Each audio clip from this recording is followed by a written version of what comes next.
शुरुआत करते हैं दोस्तों आज की न्यूज़पेपर की। हम पहली न्यूज़ देखने वाले हैं, इंडिया और जापान के रिलेशन को बताती है। अभी हाल ही में देखा जाए तो जापान के जो प्राइम मिनिस्टर हैं किसीदा, वो भारत की यात्रा पर आए हुए हैं। कौन कौन से महत्वपूर्ण डिसीजन लिए जाने हैं, इनका डिस्कशन तो हम आगे कर ही लेंगे, क्योंकि आगे धीरे धीरे करके जो भी बातचीत हो रही है, जो भी एग्रीमेंट हो रहे हैं, उनके ऊपर न्यूज़ आते रहेगी। लेकिन हमें सबसे पहले बेसिक बैकग्राउंड देखना है, इंडिया और जापान के क्या रिश्ते रहे हैं, किस प्रकार से ट्रेड दोनों देशों के बीच में चल रहा है। बैकग्राउंड की बात यदि हम कर लें तो इंडिया और जापान दोनों ही साझा करते हैं स्पेशल स्ट्रेटजिक और ग्लोबल पार्टनरशिप। दूसरे नंबर की बात यह है, दोनों देशों के बीच की जो फ्रेंडशिप है, इसका काफ़ी लंबा इतिहास रहा है, जो कि कहाँ पर हमको देखने को मिलता है, स्पिरिचुअल एफिनिटी में और स्ट्रॉन्ग कल्चरल और सिविलाइजेशन के टाइज हमको देखने को मिलते हैं। वहीं इकोनॉमिक रिलेशन की बात करें, ट्रेड से रिलेटेड बात करें, तो कंप्रहेंसिव इकोनॉमिक पार्टनरशिप, सेपा जिसको शॉर्टकट में कहते हैं, इंडिया और जापान ने सेपा लागू किया था। ये कब से चालू है? 1 अगस्त 2011 से लागू है। बायलेटरल ट्रेड की यदि हम बात करें तो इंडिया जो है 18वें नंबर का लार्जेस्ट ट्रेडिंग पार्टनर माना जाता है जापान के लिए, और जापान हमारे लिए 12वें नंबर का लार्जेस्ट ट्रेडिंग पार्टनर है 2020 के हिसाब से देखें तो। दोनों देशों के बीच में बायलेटरल जो ट्रेड है वो कितना बिलियन डॉलर का हुआ था? 20.57 बिलियन यूएस डॉलर का हुआ था। फाइनेंशियल ईयर हम 2021-22 की बात कर रहे हैं। वहीं जो एक्सपोर्ट रहा है जापान का इंडिया के लिए, जापान टू इंडिया, इसी दौरान था वो 14.39 बिलियन डॉलर, और इंपोर्ट था उसका 6.18 बिलियन डॉलर। जापान का export, Japan Japan's export to India were 2.35% of India's total import. Bharat पूरी दुनिया भर से चीज़ें खरीद रहा है, लेकिन मात्र उसने जापान से खरीदा था 2.35% चीज़ें। वहीं इंडिया का जो एक्सपोर्ट है, निर्यात है जापान का, वो है 1.46 of the India's total export. जैसे कि भारत 100 चीज़ें निर्यात कर रहा है, तो मात्र 1.5 चीज़ें किसको भेज रहा है? वो जापान को भेज रहा है। इन्वेस्टमेंट की यदि हम बात करें तो संयुक्त रूप से 2000 से लेकर के मार्च 2022 तक जापान का इन्वेस्टमेंट इंडिया में लगभग हो चुका है 36.94 बिलियन डॉलर। मतलब रैंकिंग के हिसाब से बात करेंगे तो जापान 5वें नंबर में आ जाता है फॉरेन डायरेक्ट इन्वेस्टमेंट के हिसाब से देखें तो। फिर करेंसी स्वैप मैकेनिज्म, अक्टूबर 2018 में इंडिया और जापान ने साइन किया था एक deal, 75 billion bilateral swap agreement. फिर supply chain resilience initiative, the trade minister of India and Japan and Australia formally इन्होंने लॉन्च किया था SCRI, supply chain resilience initiative, April 2021 में। ऑफिशियल डेवलपमेंट असिस्टेंस ओडा की यदि हम बात करें तो जापानीज जो ओडा सपोर्ट्स है, सपोर्ट करता है इंडिया के प्रयासों को, ताकि एक्सीलरेट किया जा सके हमारे देश पे आर्थिक विकास को। पार्टिकुलरली कुछ प्रायोरिटी सेक्टर हैं, जैसे कि पावर, ट्रांसपोर्टेशन, एनवायरनमेंट और सोशल सेक्टर। इसके बाद Mumbai Ahmedabad high speed rail, western dedicated freight corridor, Delhi Mumbai industrial corridor, ठीक है, with 12 industrial township, Chennai Bengaluru industrial corridor. ये कुछ मेगा प्रोजेक्ट हैं जिसमें हमें जापान की सहायता मिली, कोऑपरेशन मिला है। जापान का जो ODA डिसबर्समेंट टू इंडिया है 2020-21 के हिसाब से देखें तो वो है JPY 264 बिलियन, मतलब 2.3 बिलियन डॉलर रुपया उसने खर्चा किया है इंडिया के लिए। डिफेंस और सिक्योरिटी कोऑपरेशन के हिसाब से यदि हम देखें तो 2008 में joint declaration on security cooperation हुआ था इंडिया और जापान के बीच में। इसके साथ साथ में यहाँ पर बहुत सारे फ्रेमवर्क बनाए गए हैं सिक्योरिटी और डिफेंस डायलॉग के बीच में, ठीक है, इंडिया और जापान के साथ में। इसमें इंक्लूडिंग है foreign and defence ministerial meeting, जिसको 2+2 मीटिंग कहते हैं, फॉरेन एंड डिफेंस मिनिस्ट्रियल, तो फॉरेन मिनिस्टर भी बैठेंगे और डिफेंस मिनिस्टर भी बैठेंगे। इसके साथ साथ में एनुअल डिफेंस मिनिस्ट्रियल डायलॉग है and coast guard to coast guard dialogue है। नवंबर 2019 में पहला 2+2 मीटिंग का आयोजन किया गया था नई दिल्ली में। फिर सितंबर 2020 में तो एक एग्रीमेंट हुआ था इंडिया और जापान के बीच में concerning reciprocal provision of supply and service, किसके बीच में, self defence force of Japan, इसके साथ साथ इंडियन आर्म फोर्स के बीच में। तो इसको हम बोलते हैं acquisition and cross servicing agreement या फिर एक्सा। ये एग्रीमेंट इस्टेब्लिश करेगा एक फ्रेमवर्क को such as settlement procedures for the reciprocal provision of the supply and services between force of two nation, दोनों देशों के बीच में, दोनों देशों की जो सेनाएं हैं उनके बीच में सप्लाई और सर्विसेज में जो बाधाएं हैं उसके ऊपर काम किया जाएगा। इस प्रकार से इंडिया सेकंड कंट्री है ऑस्ट्रेलिया के बाद जिसने जापान के साथ में इस प्रकार का एग्रीमेंट किया है। जापान बन गया है एक permanent member of Malabar exercise 2015 में। इंडिया और जापान कंडक्ट करते हैं जॉइंट मिलिट्री एक्सरसाइज जिसका नाम है धर्म गार्जियन 2018 से ही। एयरफोर्स दोनों देशों की तरफ से कंडक्ट किया है पहला फ्रेटर जेट एक्सरसाइज जिसका नाम है वीर गार्जियन, जापान जनवरी 2023 में। क्लीन एनर्जी को लेकर के भी कुछ पार्टनरशिप हुई हैं। इसको लॉन्च किया गया था एनुअल समिट लास्ट ईयर, मतलब 2022 की बात करी जा रही। इस पार्टनरशिप का उद्देश्य है एनर्जी कोऑपरेशन को बढ़ावा देना है, कैसे करके, डाइवर्स और रियलिस्टिक एनर्जी ट्रांजिशन के माध्यम से। अभी जो आप डीजल पेट्रोल पर निर्भर हैं इससे आपको थोड़ा सा टर्न होना पड़ेगा, आपको कुछ अलग सोर्सेज में जाना पड़ेगा, टेक्नोलॉजी के ऊपर काम करना पड़ेगा ताकि आप जो है एनर्जी सिक्योरिटी प्राप्त कर सकें। इसके साथ साथ में कार्बन न्यूट्रलिटी की ओर आप बढ़ें और इकोनॉमिक ग्रोथ भी होना चाहिए। सिविल न्यूक्लियर एग्रीमेंट भी जापान के साथ में किए गए हैं, जैसे कि नवंबर 2016 में इंडिया और जापान ने साइन किया था एक न्यूक्लियर एनर्जी डील। ये पहली बार ऐसा हुआ है कि जापान ने किया है इस प्रकार की deal with a non signatory of non proliferation treaty. इस डील के माध्यम से जापान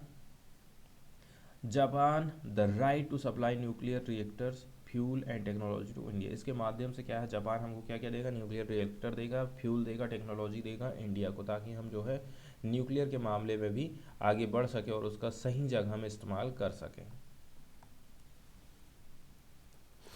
अब न्यूज़ की तरफ चलते हैं और देख लेते हैं न्यूज़ में कौन कौन सी बातें बताई जाती हैं। तो किसीडा की तरफ से कहा जा रहा है ग्लोबल जो ऑर्डर है वो यूनिफाइड होना चाहिए, पूरा विश्व एक यूनिफाइड हो जाए ग्लोबल ऑर्डर के स्टैंड को लेकर के। पार्टिकुलरली यहाँ पर जो है चाइना और अमेरिका के बीच में जो प्रतिद्वंद्विता हमको देखने को मिलती है उसी के ऊपर फोकस किया जाता है। जापान के प्राइम मिनिस्टर ने डिस्कस किया था यूक्रेन के इशू के ऊपर। इसके साथ साथ में G7 और G20 के एजेंडा भी उठाए गए, बायलैटरल टाइज के मुद्दे उठाए गए पीएम मोदी के साथ में। इसके साथ साथ में यहाँ पर लॉन्च करने की बात करी जाती है new plan for a free and open Indo Pacific, एक नया प्लान फ्री और ओपन इंडो पैसिफिक के लिए, ठीक है।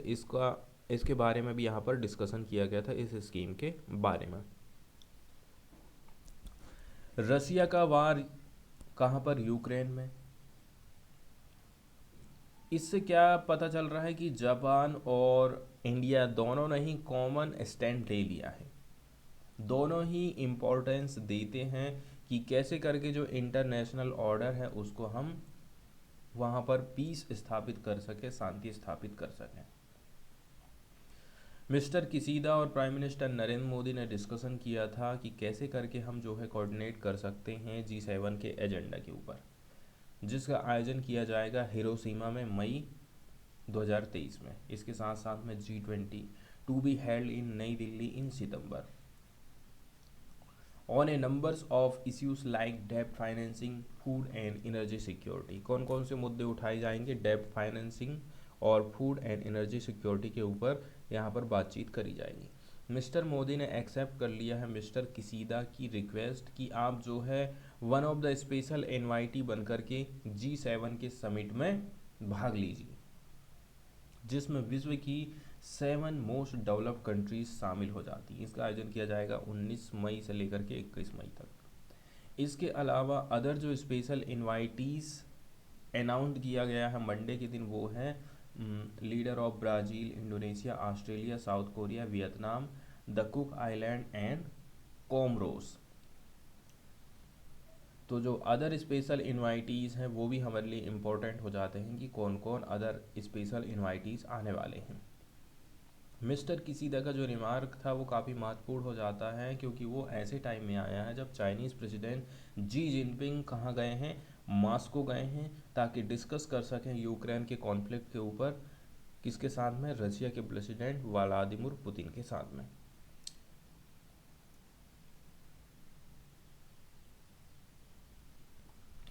इसके बाद अगली जो न्यूज़ हम देखने वाले हैं वो यमुना नदी से रिलेटेड है। तो सबसे पहले हम यमुना नदी के बारे में कुछ बेसिक जानकारी देखेंगे। यमुना नदी बंदरपुर चोटी कहाँ पर पड़ता है, ये कालिंदी पहाड़। यहाँ स्थित यमुनोत्री हिमनद चंपासर हिमानी के सप्तऋषि कुंड से ये निकली है। ये स्थान उत्तराखंड के उत्तराकाशी जिले में पड़ता है। ये भारत में बहने वाली सबसे बड़ी सहायक नदी है।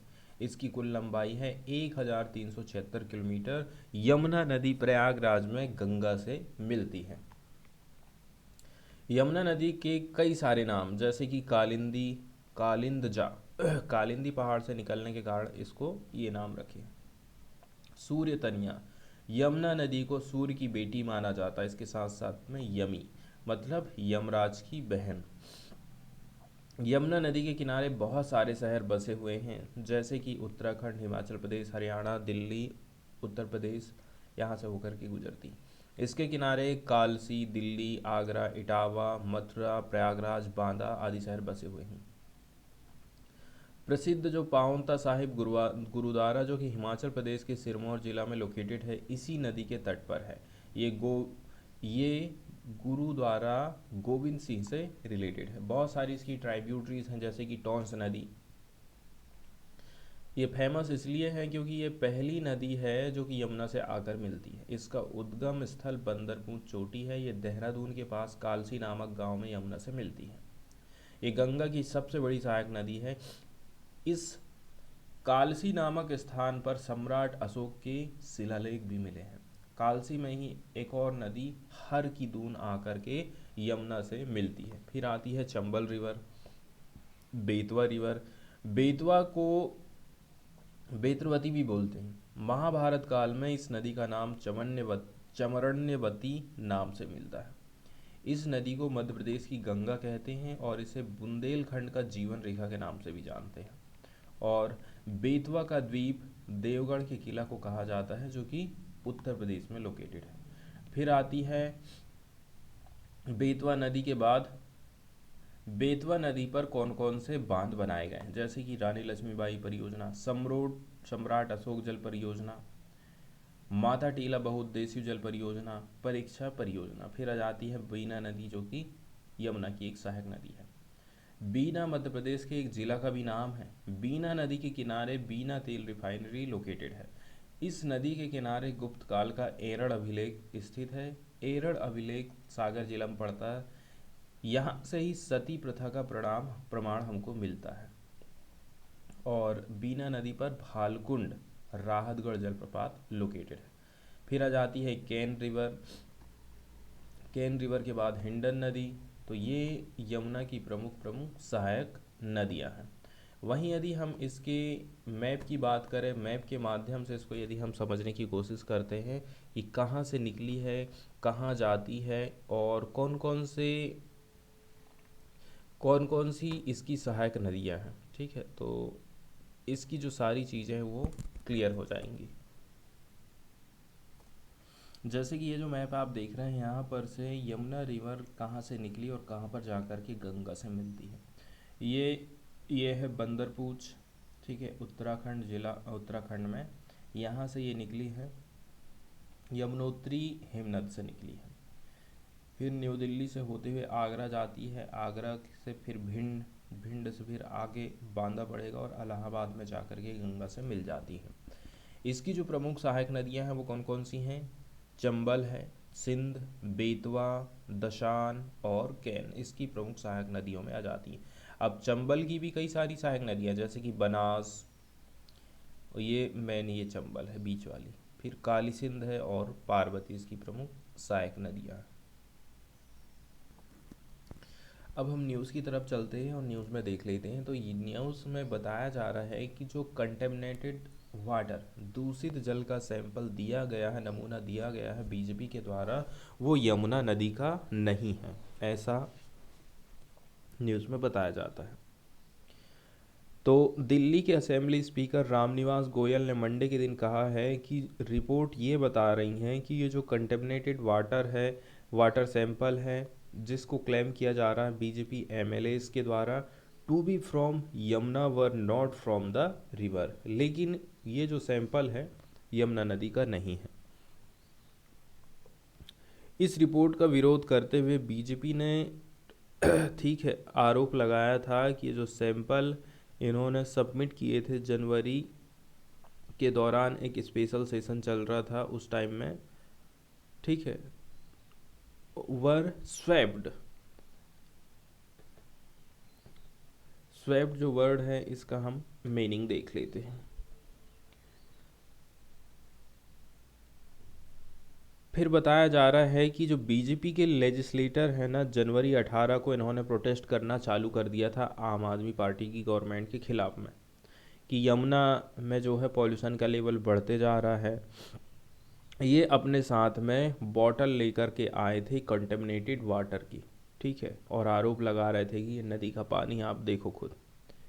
Addressing the house on the second day of the budget session, mister Goyal said he gave the sample to the Delhi जल बोर्ड ऑन जनवरी 19। आपने जो सैंपल दिए थे उसको हमने किसको भेजे हैं? दिल्ली जल बोर्ड को भेजे हैं 19 जनवरी को।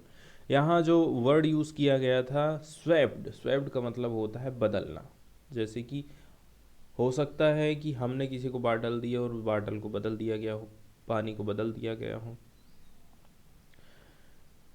तो मिस्टर गोयल का कहना है आपने जो पानी हमें भेजे थे जांच कराने के लिए उसको हमने दिल्ली जल बोर्ड भेजे थे 19 जनवरी को। रिपोर्ट यदि हम देखें दिल्ली जल बोर्ड की और अदर जो CSIR नीरी की है, ये जो वाटर है वो यमुना नदी का नहीं है, but regular drinking water mixed with some black substances. उसमें आप जो डेली का पानी पी रहे हैं उसमें आपने काला काला कुछ पदार्थ मिला दिया है। फिर मिस्टर गोयल ने, ठीक है, इस प्रकार का जो इंसिडेंट है उसको सीरियस बताया था, as it was aimed at creating panic among the people. कुल मिलाकर के आप जनता के बीच में अपनी वाहवाही लूटने का काम कर रहे हैं या फिर लोगों को परेशान करने के लिए आपने ऐसा कदम उठाया था। स्पीकर ने कहा है कि उन्होंने रेफर कर दिया है इस मैटर को privilege committee of the assembly को, और ये भी कहा है कि सबमिट करिए एक डिटेल रिपोर्ट 1 महीने के भीतर में। जब जो बीजेपी एमएलए और and leader of the opposition Ramvir Singh Bidhuri हैं, उन्होंने ऑब्जेक्टेड किया था रिपोर्ट्स को, मिस्टर गोयल ने कहा था him to present his side before the panel. आप अपनी तरफ से पैनल में प्रेजेंट हो सकते हैं और अपनी आप बात उठा सकते हैं। अगली न्यूज़ हम देखने वाले हैं सेडिशन लॉ से रिलेटेड। सेडिशन जिसको हम हिंदी में राजद्रोह का कानून बोलते हैं। राजद्रोह का कानून अंग्रेज़ों के द्वारा लाया गया था ताकि उस टाइम में आज़ादी के लिए जो आवाज़ उठाने वाले क्रांतिकारी लोग हैं उनको रोका जा सके, उनकी आवाज़ को दबाई जा सके। ऐतिहासिक पृष्ठभूमि यही कहती है कि राजद्रोह कानून को 17वीं शताब्दी में इंग्लैंड में बनाया गया था। उस टाइम में कानून निर्माताओं का मानना था कि सरकार के प्रति अच्छी राय रखने वाले विचारों को ही केवल अस्तित्व में या फिर सार्वजनिक रूप से उपलब्ध होना चाहिए, क्योंकि गलत राय सरकार और राजशाही दोनों के लिए खतरनाक हो सकती है। तो इस कानून का जो ड्राफ्ट है मूल रूप से 1837 में ब्रिटिश इतिहासकार और राजनीतिज्ञ थॉमस मैकाले के द्वारा तैयार किया गया था। लेकिन वर्ष 1860 में भारतीय दंड संहिता इंडियन पीनल कोड लागू करने के दौरान इस कानून को आईपीसी में हमने शामिल नहीं करे थे। धारा 124 ए को 1870 में जेम्स स्टीफन द्वारा पेश किया गया एक संशोधन के द्वारा जोड़ा गया था, जब इसने अपराध से निपटने के लिए एक विशिष्ट खंड की जरूरत महसूस किया। तो आईपीसी की धारा 124 के ए के अंतर्गत राजद्रोह करना एक अपराध है, अपराध की श्रेणी में इसको रखा गया है। आईपीसी 124 ए ये कानून राजद्रोह को एक ऐसे अपराध के रूप में बताता है। कौन से अपराध राजद्रोह में आएंगे? किसी व्यक्ति के द्वारा भारत में कानूनी तौर पर स्थापित सरकार के प्रति, भारत की सरकार के प्रति आप मुंह से बोलकर, कागज में लिखकर, शब्दों के द्वारा, संकेत के द्वारा, दृश्य रूप में यदि घृणा या अवमानना फैला रहे हो, उत्तेजना पैदा कर रहे हो, तो वो काम राजद्रोह कहलाएगा। मतलब आप वैमनस्य रख रहे हैं, शत्रुता की भावनाएं आप पैदा कर रहे हैं। हालांकि इस धारा के तहत घृणा या अवमानना फैलाने की कोशिश किए बगैर की गई टिप्पणियों को अपराध की श्रेणी में शामिल आप नहीं कर सकते हैं। राजद्रोह के अपराध के लिए दंड क्या क्या रखा गया था? ये गैर जमानती है। राजद्रोह के अपराध में 3 साल से लेकर के उम्र कैद तक की सजा हो सकती है। इसके साथ में आपको जुर्माना भी देना पड़ेगा। इसके अंतर्गत व्यक्ति को सरकारी नौकरी प्राप्त करने से रोका जा सकता है। आरोपित व्यक्ति के पासपोर्ट को भी जब्त कर लिया जाता है और साथ ही आवश्यकता पड़ने पर उसे कोर्ट में पेश होना पड़ेगा। अब इस कानून को आप गलत कैसे कह सकते हैं? भारत का संविधान आर्टिकल 19(2) क्या कहता है कि स्वतंत्रता का अधिकार सबको दिया गया है, साथ में ये भी सुनिश्चित करता है कि सभी नागरिकों के लिए समान रूप से अवेलेबल हो। राजद्रोह कानून सरकार को राष्ट्र विरोधी, अलगाववादी और आतंकवादी तत्वों का सामना करने में लेकिन सहायता करता है। लेकिन आप देखेंगे उस टाइम में जो क्रांतिकारी लीडर थे, लोकमान्य तिलक, महात्मा गांधी, जवाहरलाल नेहरू, भगत सिंह, इनको कैसे करके हम रोक सकते हैं, इसलिए इसका इस्तेमाल किया जाता था। आज के टाइम में इसका इस्तेमाल जो है विपक्ष की आवाज़ को दबाने, ठीक है, सरकार की आलोचना करने वाले लोगों के ऊपर इसका प्रयोग किया जाने लगा, इसीलिए इसका बहुत ज़्यादा विरोध किया जाता है। तो सेडिशन चार्ज से क्लियर होने के बाद 19 साल की जो असम की पोएट हैं आज के टाइम में वो फोकस कर रही हैं मैथ्स के ऊपर। तो ये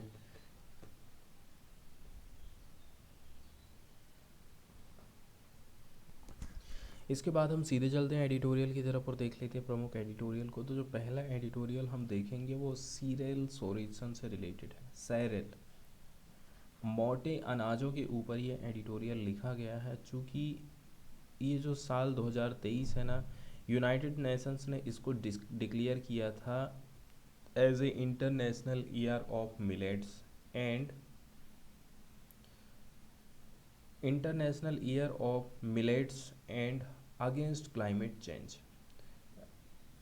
तो यूनाइटेड नेशंस ने डिक्लेयर किया था 2023 को इंटरनेशनल ईयर ऑफ मिलेट्स, ताकि लोगों को मोटे अनाजों के बारे में जागरूक किया जा सके, कौन कौन से इनके फ़ायदे हैं, लोग इसके बारे में जानें, अपने भोजन में इनको हमें क्यों शामिल करना चाहिए। किसान यदि मोटे अनाजों को उगाते हैं अपने खेतों में तो कौन कौन सा फ़ायदा होगा, और ऑलरेडी से जो कंट्री इतने ज़्यादा मोटे अनाजों का उत्पादन कर रही है उसका एक्सपोर्ट भी इससे बढ़ने वाला है। ये फ़ायदा पार्टिकुलरली इंडिया को ज़रूर मिलेगा। तो जो डाइटरी शिफ्ट्स है ना, ये स्लो प्रोसेसेस है। अब आप ये कह रहे हैं कि जो व्यक्ति रोटी, चावल, सब्जी खा रहा है उसको आप मोटे अनाज खाना चालू कर दें, तो वो इतने आसानी से अपने खाना को चेंज करने वाला नहीं है। इसके अलावा India must let all grains grow, और बात बताई जा रही है ये कि इंडिया को जो है सभी प्रकार के जो ग्रेन्स हैं उसका उत्पादन करने देना चाहिए। मिलेट जो कि कोरस ग्रेन, मोटे अनाजों की फैमिली में इसको रखा जाता है, ये पॉपुलर स्टेपल फूड है, खाद्य पदार्थ है, are having an unprecedented movement in the sun. Prime minister Narendra Modi के द्वारा बताया जाता है कि ये डोर टू प्रॉस्पेरिटी है। मिलेट के यदि आप जो है उत्पादन करते हैं तो इंडिया के जो मार्जिनल फार्मर हैं, छोटे मोटे किसान हैं, उनके न्यूट्रिशन के लिए काम करेगा। And has a potential ally against climate change, और क्लाइमेट चेंज से निपटने के लिए भी ये जो फसलें हैं अच्छी होती हैं। मतलब एक बार यदि आपने ज्वार, बाजरा, रागी, कोदो, कुटकी, कंगनी इनको खेत में एक बार डाल दिए तो आपको ना तो ज़्यादा खाद डालने की ज़रूरत है और ना ही आपको पानी देने की ज़रूरत है। बस एक बार खेत में आप फेंक दीजिए, अपने आप इनका उत्पादन होगा। मतलब आप ये सोचें कि कहीं पानी गिर जाता तो इस बार मेरी फसल अच्छी हो जाती, ऐसा कुछ भी नहीं है इसमें। क्लाइमेट चेंज से ये फसलें बेहतरीन तरीके से लड़ाई लड़ती हैं। यूनाइटेड नेशन ने डिक्लेयर किया था 2023 के साल को as international year of millet. इसके अलावा जो निर्मला सीतारमण है हमारी फाइनेंस मिनिस्टर, उन्होंने अपनी बजट स्पीच में फरवरी में सिग्नल दिया था एज श्री अन्न। इनको क्या बोला था? श्री अन्न बोला था। रफली translated as best among grains, मतलब जितने भी ग्रेन हैं उनमें सबसे ऊपर। आगे ये भी कहा था कि जो Indian Institute of Millet Research है हैदराबाद में, would be supported as centre of excellence. हम जो है इसमें इसको सेंटर ऑफ एक्सीलेंस के रूप में बनाएंगे। कौन सी संस्था है ये? Indian Institute of Millet research in Hyderabad. Millet, इसके अंतर्गत कौन कौन सी चीज़ें आती हैं? सोरगम, बाजरा, रागी। इनको स्ट्रांगली हम लिंक करके देखते हैं इंडियन डाइटरी ट्रेडिशन के साथ में कि लोगों का खान पान में ये शामिल है। Which is why the country has for long been the largest producer of millet in the world. इसीलिए तो कहते हैं कि विश्व का लार्जेस्ट प्रोड्यूसर कौन है? इंडिया है। क्यों? क्योंकि हम खुद इसको खाते हैं। और यहाँ पर कोई सरप्राइज वाली बात नहीं है कि ये जो मोटे अनाज की फैमिली है ना, ये पॉपुलर है क्योंकि एनर्जी हमें ज़्यादा मिलती है इससे। इसके साथ साथ में इसको हम ग्रोन कर सकते हैं एरिड सॉइल में। ठीक है, ऐसा एरिया जहाँ पर उतना ज़्यादा पानी नहीं गिरता है। Relative to grains such as rice, wheat, maize, चावल, गेहूँ और मक्के की आप बात करें तो जिस प्रकार से यहाँ पर हमको पानी की ज़रूरत पड़ेगी। दूसरे नंबर की बात यह है, यहाँ पर आपको पेस्टिसाइड्स की सिंचाई का छिड़काव करना पड़ता है, कीटनाशकों का छिड़काव करना पड़ता है, तब जाकर के हम कीटों से बचा पाते हैं अपनी फसलों को। और हम इसको जो है सुपर फूड के रूप में जानते हैं। तो जो ग्रीन रिवॉल्यूशन है 1960 की, उसने फेवर करी थी किसका? राइस और व्हीट का। Has little to do with nutrition and more with the development of high yield varieties of rice and wheat. इसने क्या काम करा था? ऐसी फसलों का उत्पादन किया गया जिसकी जो न्यूट्रिशन की वैल्यू है उतनी ज़्यादा नहीं है। यहाँ पर ज़्यादा से ज़्यादा और राइस और व्हीट की ऐसी वैरायटी तैयार करने की बात करी जाती थी जो कि ज़्यादा से ज़्यादा पैदावार दे सके। दैट प्रोड्यूस ट्वाइस और थ्राइस पर एकड़, मतलब एक एकड़ में आप 2 गुना से लेकर के 3 गुना फसल काट रहे हैं। इसको आप जोड़कर देख सकते हैं कि सरकार गेहूं, धान, मक्का एमएसपी पर इनको खरीदती है। तो जो राइस व्हीट का कॉम्बिनेशन है ना, इसने क्या काम करा? इंडिया को फूड सिक्योर बनाया, even in the droughts and climate change. फिर भी ऐसा कहा जा रहा है ये जो फूड सिक्योरिटी है,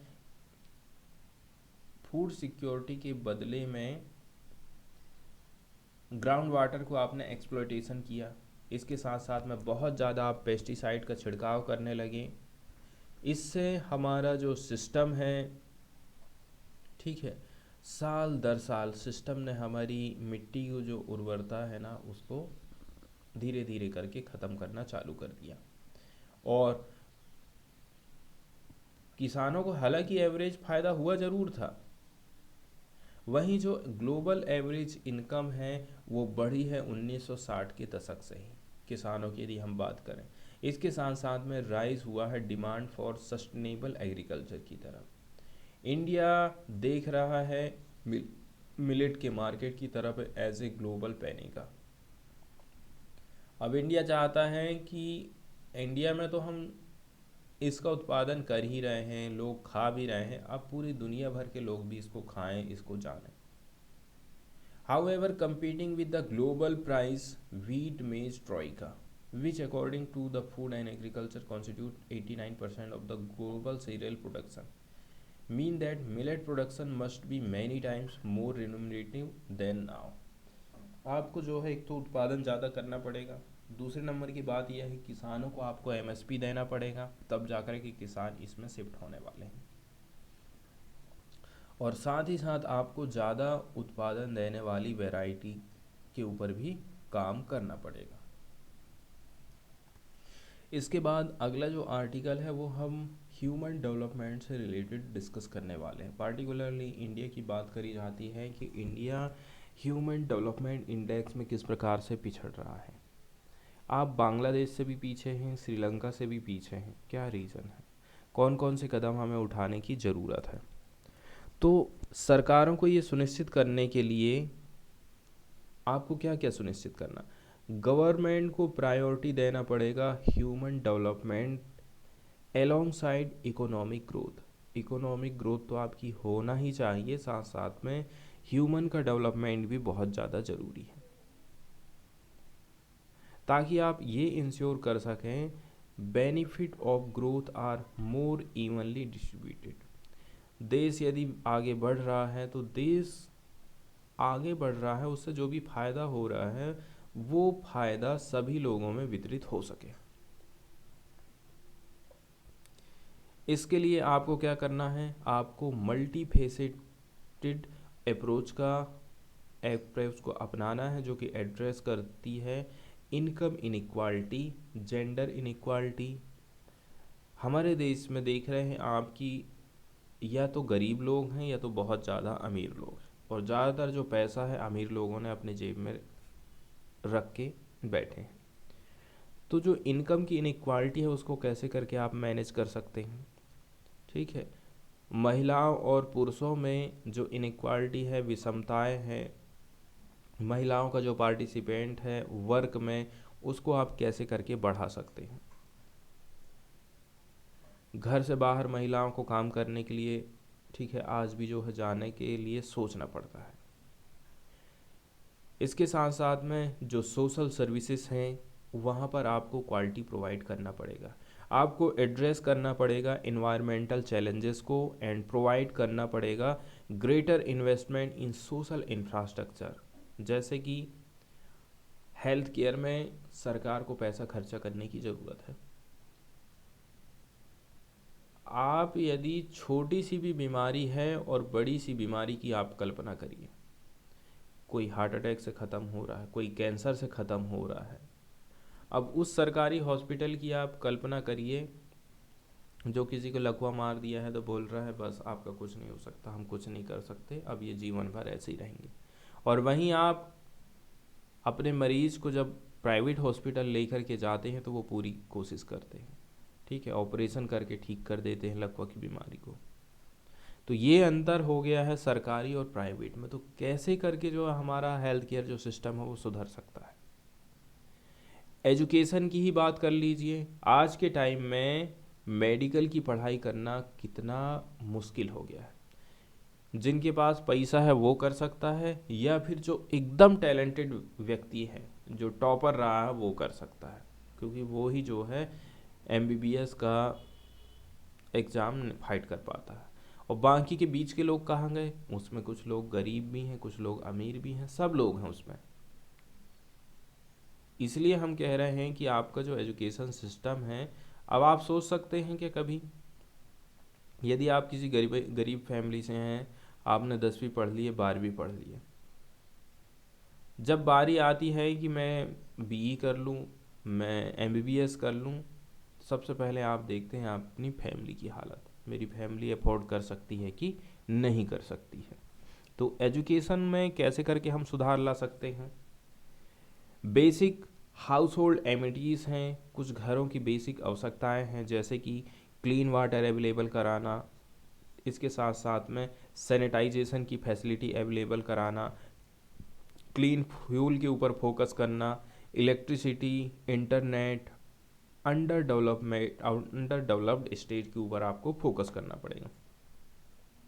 इसके साथ साथ में इंडिया को प्रायोरिटाइज करना चाहिए investment in human development and job creation, particularly for its youth. अब आप देखिए, हम कहते ज़रूर हैं कि इंडिया बड़ा लक्की है कि उसके पास इतने सारे युवा हैं, 50% से ज़्यादा जो जनसंख्या है हमारी युवाओं की है। लेकिन ये जो युवा हैं जब बेरोजगार हैं, उनके पास करने के लिए कोई काम नहीं है, स्किल नहीं है, तो कुल मिलाकर के आपके लिए ये बोझ का काम ही करेंगे। ये बिल्कुल भी लक्की वाली बात नहीं है, ये तो दुर्भाग्य वाली बात है कि हम हमारे देश की युवाओं के लिए कुछ नहीं कर पा रहे हैं।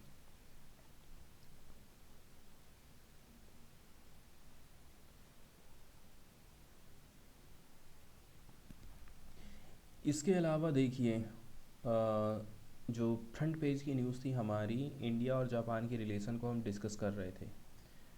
तो दोनों जो लीडर हैं ना, इन्होंने मीटिंग रखी थी बुद्ध जयंती पार्क में।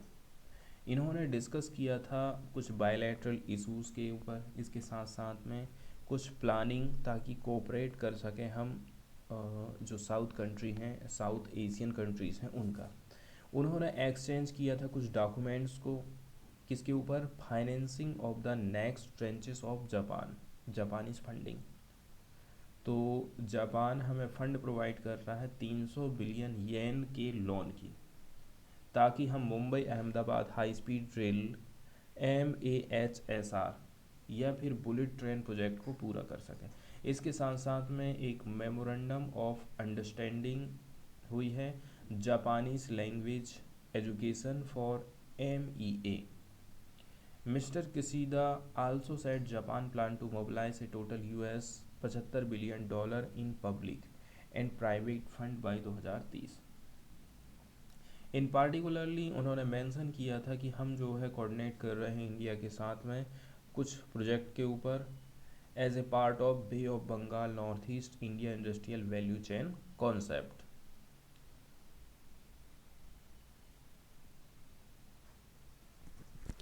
इसके बाद वाली न्यूज़ हम देखने वाले हैं ज्ञानवापी मस्जिद से related.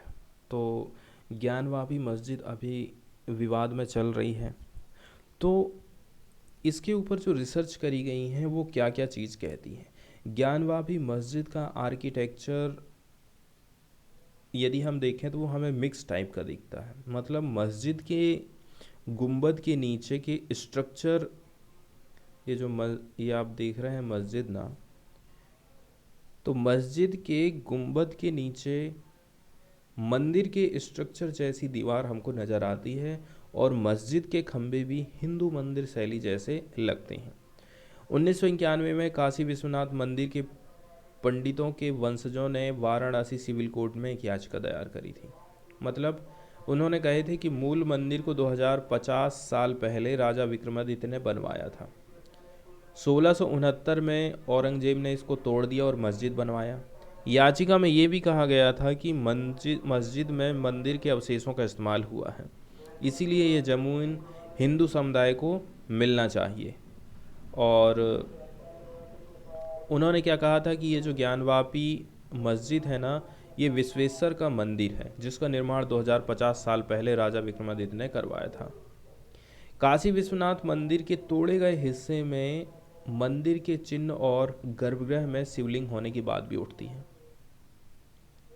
British library London, library of Congress Washington, ठीक है, JP Paul Getty museum California, यहाँ विदेशी फोटोग्राफरों द्वारा 1859 से 1910 के बीच ज्ञानवापी के कई सारे फोटो खींचे गए। एक फ़ोटो 1863-1870 के बीच में खींचा गया था। इसके कैप्शन में लिखा है ज्ञानवापी या फिर ज्ञान का कुआं, बनारस।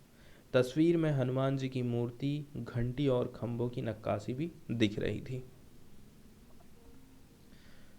वहीं यदि हम इसके इतिहास को जानने की कोशिश करें कि क्या क्या इसका इतिहास रहा है, तो इतिहासकारों का मानना है कि 1194 में मोहम्मद गौरी काशी में स्थित मंदिर को लूटकर उसने तोड़वा दिया। फिर से जब मंदिर बना लिया गया तो 1447 में जौनपुर के सर की सुल्तान महमूद शाह द्वारा मंदिर को तोड़कर मस्जिद बनाई गई। हालांकि इसको लेकर के मतभेद हैं कि तब मस्जिद नहीं बनी थी, क्योंकि कुछ मानते हैं कि 1669 में औरंगजेब के आदेश से तोड़कर यहाँ पर मंदिर के आधे हिस्से पर जामा मस्जिद बनाई गई थी। और ये भी कहा जाता है कि मस्जिद को अलग से बनवाकर मंदिर की नींव और मलबे का ही इस्तेमाल किया गया था। फिर मस्जिद बनी ना तो 125 साल तक कोई मंदिर नहीं बना। इसके बाद 1735 में इंदौर की महारानी देवी अहिल्याबाई ने ज्ञानवापी परिसर के पास काशी विश्वनाथ मंदिर बनवाया था। ज्ञानवापी मस्जिद का पहला जिक्र 1883-84 के राजस्व दस्तावेजों में जामा मस्जिद ज्ञानवापी के तौर पर आता है।